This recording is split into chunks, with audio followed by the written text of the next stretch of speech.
बाजी को इस चीज़ की बहुत परवाह है कि इमरान खान उनके बारे में क्या सोचते हैं, इमरान खान उनके बारे में क्या बात कहते हैं, उनके बारे में क्या करते हैं। अब आप कहेंगे मैं खामखा शैतानियाँ कर रहा हूँ, मैं अपनी बहन से कैसे शैतानियाँ कर सकता हूँ? आपको यकीन नहीं आ रहा? सुनिए उज़्मा कारदार क्या कह रही हैं। मेरे मुलाकातें बड़ी मरियम नवाज से जान पहचान हुई।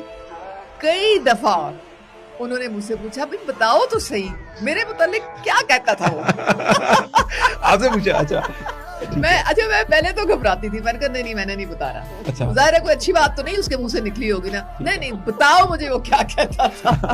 मैंने कहा जी नंबर 1 तो वो कहता था कि आपका ऊपर वाला डब्बा खाना खाली था। सुन लिया। लेकिन अब इमरान खान साहब ने वो जो कहा कि उसका ऊपर वाला डब्बा खाली है, मतलब दिमाग खाली है। और उज़्मा कारदार की ठीक है वो हमारी पार्टी छोड़ गई हैं, वो एक अलग बात है, उनको नहीं करना चाहिए था, लोटे नहीं बनना चाहिए था, वो अलग बात है। लेकिन एक बात उज़्मा कारदार की मैं आपको बता दूं कि वो है फिल्बदी, रुकती नहीं है। जो उसने बोलना होता है वो किसी के सामने भी बोल दे।